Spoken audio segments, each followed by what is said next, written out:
I signed the divorce papers on the same day my wife posted a picture of herself at a yacht party, captioned, "Living my best life." That was 3 years ago. The same year, my parents, my brother, and she, all of them, forgot my birthday. Or maybe they didn't forget. Maybe they just didn't care. The text came at 10:43 p.m., "Oh, we got invited to a party. Having so much fun, I forgot your birthday. Sorry." It was from my wife, Mia. The others didn't even bother pretending. I remember staring at the message, the flickering candle on the untouched cake throwing a weak shadow on the wall. I had made dinner for everyone, spent hours cleaning the house, the family slave, as my brother used to call me. He wasn't wrong. I was raised to serve. My parents believed gratitude was obedience. "We gave you a roof, food, and an education," they'd say, as if love was a transaction and I was forever in debt. My brother Adam was their golden son, charming, reckless, loved.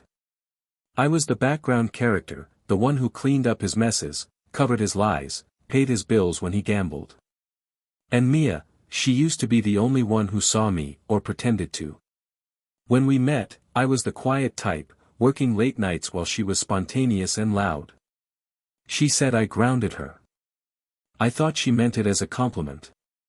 Turns out I was just her anchor, something to hold her steady while she looked for someone better to climb onto. The first sign came months before the birthday.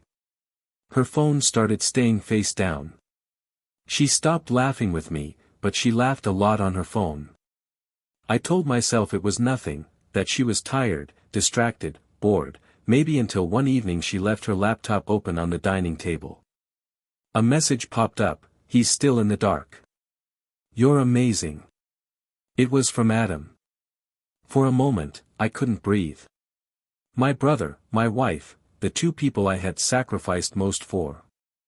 But I didn't confront them. I didn't cry or scream. I closed the laptop, turned off the light, and that night, I started thinking, not as a victim, but as an accountant balancing old debts. Mia handled most of our finances. Adam relied on me for money, often begging for loans that I stupidly gave. I began pulling everything back quietly, moved assets, redirected my salary, gathered documents. Then I played the part, the loyal fool. I acted hurt when they canceled plans, pretended not to notice when Adam came around too often. I smiled when Mia said she was working late. What they didn't know, I had installed a hidden camera in the living room. Audio, too. I didn't need to see everything, just enough. It didn't take long.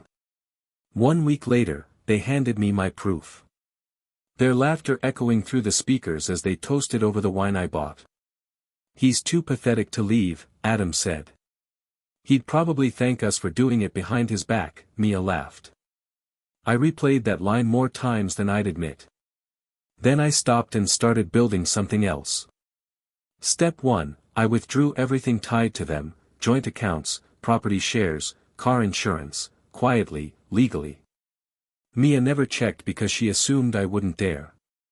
Step 2, I transferred the apartment lease to her name alone but left the rent 3 months behind. I knew the landlord well enough to delay the eviction until she was out of the country. Step 3, Adam's gambling. I used his name to help him refinance one of his fake debts, signed documents he'd given me before. He never read them. When the bank came calling, they didn't call me. Step 4, disappear. When I finally left, I didn't slam doors. I just walked out one morning, took nothing but my documents, my clothes, and the house keys.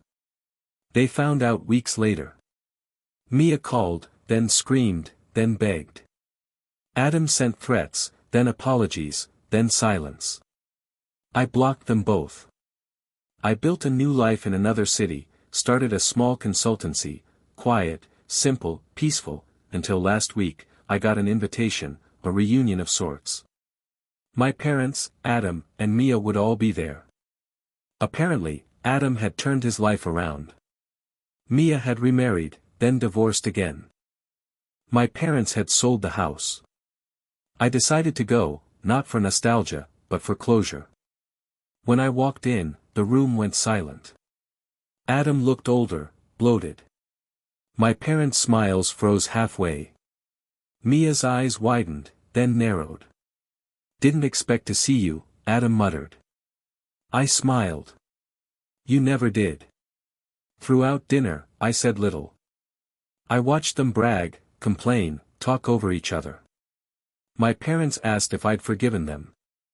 I said calmly, "There's nothing to forgive. I just stopped serving."